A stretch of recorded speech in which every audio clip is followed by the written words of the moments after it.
کیا علم، ترقی اور خود مختاری سے بھی دشمنی اور جنگ ہو سکتی ہے؟ یہ کہانی صرف ایک سائنسدان کی نہیں، بلکہ ایک ایسی جنگ کی ہے جو خاموشی سے علم کے خلاف لڑی جا رہی ہے۔ یہ جنگ ان ذہنوں کے خلاف ہے جو علم، ترقی اور خود مختاری کا خواب دیکھتے ہیں، خاص طور پر جب وہ مسلمان ہوں اور وہ خواب مغرب کے طاقتور حلقوں کے مفادات سے ٹکرا جائیں۔ 3 مارچ 1917 کو مصر کے ایک چھوٹے سے گاؤں زیفتہ میں ایک بچی پیدا ہوئی جس کا نام تھا ڈاکٹر سمیرہ موسیٰ، ایک ذہین، جری اور اصولوں پر قائم رہنے والی سائنسدان، جس نے بچپن ہی میں ریاضی کی سرکاری نصابی کتاب میں موجود غلطیاں ٹھیک کر کے ثابت کر دیا کہ وہ عام بچوں جیسی نہیں تھیں۔ انہوں نے نہ صرف غلطی نکالی بلکہ والد کے خرچ پر درست شدہ کتاب شائع کر کے اسکولوں میں مفت تقسیم بھی کی۔ یہ آغاز تھا ایک غیر معمولی دماغ کے سفر کا۔ سمیرہ موسیٰ نے قاہرہ یونیورسٹی سے طبیعیات میں تعلیم حاصل کی اور مصر کی پہلی خاتون نیوکلیئر سائنسدان بن گئی۔ وہ فیکلٹی آف سائنس میں تدریسی اسسٹنٹ بننے والی پہلی خاتون بھی تھیں۔ ان کے تحقیقی کام میں تابکاری، ایکس رے اور ایٹمی فزکس شامل تھیں۔ انہوں نے صرف 1 سال 5 ماہ میں اپنی پی ایچ ڈی مکمل کی، جو کہ آج بھی تعلیمی دنیا کے لیے حیران کن کارنامہ ہے۔ لیکن ان کا سب سے بڑا جرم یہ تھا کہ وہ ایٹمی توانائی کو ہتھیار کے بجائے انسانیت کی خدمت میں استعمال کرنا چاہتی تھیں۔ انہوں نے تانبے جیسی سستی دھات سے ایٹمی توانائی حاصل کرنے کا فارمولہ تیار کیا جو ترقی پذیر ممالک کو ایٹمی طاقت کے میدان میں قدم رکھنے کا موقع دے سکتا تھا۔ وہ کہتی تھیں، ہمیں ایٹم جنگ کے لیے نہیں بلکہ امن کے لیے چاہیے۔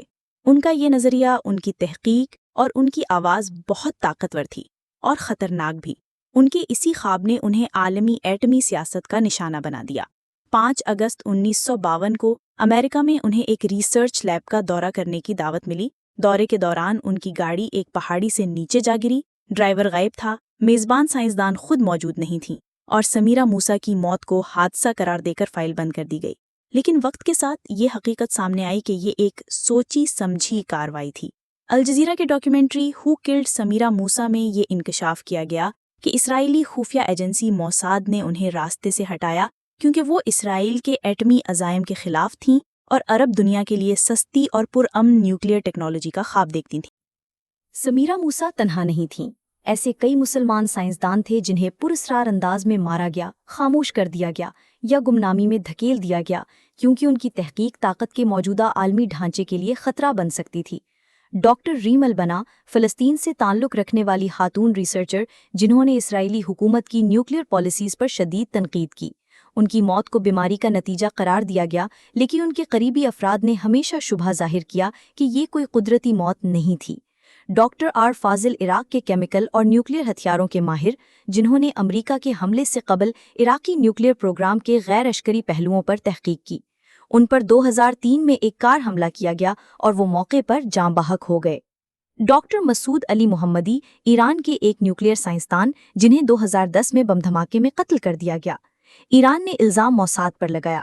ان کے قتل سے ایران کے نیوکلیئر پروگرام کو شدید دھچکا پہنچا۔ ڈاکٹر محسن فخری زادہ، ایران کے سینئر ترین ایٹمی سائنسدان جو 2020 میں ایک جدید خودکار حملے میں مارے گئے۔ ان کی گاڑی کو نشانہ بنانے کے لیے مصنوعی ذہانت اور ریموٹ کنٹرول ٹیکنالوجی استعمال کی گئی۔ اسرائیلی وزیر اعظم نتنیاہو نے خود انہیں کئی بار نام لے کر ہدف بنایا تھا۔ ڈاکٹر جمیل حسن، پاکستان کے ایک دفاعی ماہر جنہوں نے ابتدائی 2000 کی دہائی میں نیوکلیئر کمانڈ اینڈ کنٹرول پر کام کیا۔ ان کی موت کو ہارٹ اٹیک قرار دیا گیا، لیکن وہ اچانک کئی مہینوں کی نگرانی کے بعد لاپتہ ہوئے۔ کوئی تحقیقات نہ ہوئی، کوئی رپورٹ جاری نہ ہوئی۔ یہ تمام واقعات ایک واضح پیغام دیتے ہیں، جب کوئی مسلمان سائنسدان اس علم تک پہنچ جاتا ہے جو طاقتور ملکوں کی اجارہ داری کو چیلنج کرتا ہے تو اس کے خلاف خاموش، پراسرار اور مہلک جنگ شروع ہو جاتی ہے۔ ایسے میں سمیرہ موسیٰ کی کہانی نہ صرف ایک المیہ ہے بلکہ ایک آئینہ بھی، جو ہمیں دکھاتا ہے کہ علم اگر آزادی اور خود مختاری کے ساتھ جڑا ہو تو وہ دشمنوں کے لیے خطرہ بن جاتا ہے، اور اگر اس علم کا حامل ایک مسلمان ہو، خاص طور پر ایک خاتون، تو وہ خطرہ اور بھی بڑا سمجھا جاتا ہے۔ سمیرہ موسیٰ کی موت صرف ان کی زندگی کا خاتمہ نہیں تھی، بلکہ ایک پورے خطے کے سائنسی خوابوں کو دفن کرنے کی کوشش تھی۔ مگر وہ خواب آج بھی زندہ ہے، ہر اس آنکھ میں جو سائنس اور ترقی کا خواب دیکھتی ہے، ہر اس دل میں جو علم کی روشنی سے اندھیرے ختم کرنا چاہتا ہے۔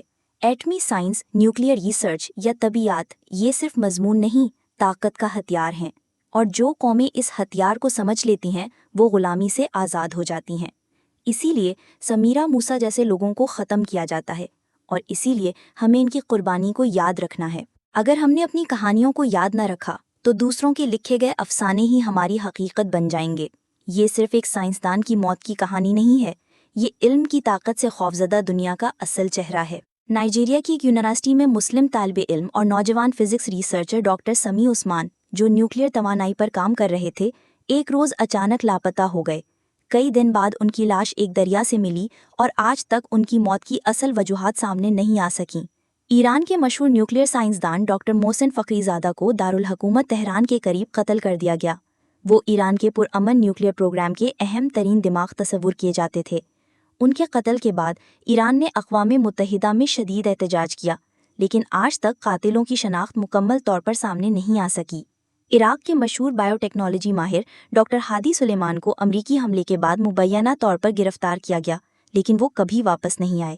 کئی رپورٹس کے مطابق وہ ایک بایولوجیکل ویپن پروگرام سے متعلق اہم معلومات رکھتے تھے۔ پاکستان کے ڈاکٹر عبدالقدیر خان کو جب دنیا بھر میں ہیرو کے طور پر جانا جا رہا تھا تو انہی کی تحقیق کو بنیاد بنا کر انہیں 2004 میں سخت نظر بندی اور الزامات کا سامنا کرنا پڑا۔ حالانکہ ان پر کوئی بین الاقوامی مقدمہ ثابت نہیں ہو سکا، ان کے خلاف جو موقف اختیار کیا گیا وہ ایک سائنسی دماغ کو خاموش کرنے کی ایک واضح کوشش تھی۔ یہ سب واقعات اس بات کی نشاندہی کرتے ہیں کہ دنیا میں ایسے کئی ذہن، سائنسدان اور محققین موجود رہے ہیں جنہوں نے علم کی شمع روشن کرنے کی کوشش کی، لیکن انہیں خاموش کر دیا گیا، اور ان کے ارد گرد موجود لوگ، کچھ نے خاموشی اختیار کی، کچھ نے مصلحت سے کام لیا اور کچھ نے ان کے لیے آواز بلند کی، لیکن دیر سے۔ یہ سوال ہم سب کے لیے ہے کہ جب کسی کے ساتھ ناانصافی ہو رہی ہو، جب کوئی سچ بول رہا ہو یا جب کوئی کسی مصیبت میں ہو، تو ہم کس کردار کو اپناتے ہیں؟ ہم خاموش سامسن ہیں، خود غرض کیلیفورنین ہیں، یا ہمدرد کارپیتھیا؟ زندگی میں سب کچھ سازگار نہیں ہوتا، نہ وقت ہمیشہ ساتھ دیتا ہے نہ حالات، لیکن اصل انسان وہ ہوتا ہے جو مصیبت میں دوسرے کے لیے کھڑا ہو، چاہے اسے اپنا آرام، حیثیت یا تحفظ ہی کیوں نہ قربان کرنا پڑے۔ خدا سے دعا مانگنی چاہیے کہ وہ ہمیں وہ کردار بنائے جو روشنی میں نہیں، اندھیرے میں بھی راہ دکھا سکے، جو صرف تماشائی نہ ہوں بلکہ عمل کرنے والے ہوں، کیونکہ تاریخ وہی یاد رکھتی ہے جو کچھ کر جاتے ہیں، چاہے تھوڑا ہی کیوں نہ ہو۔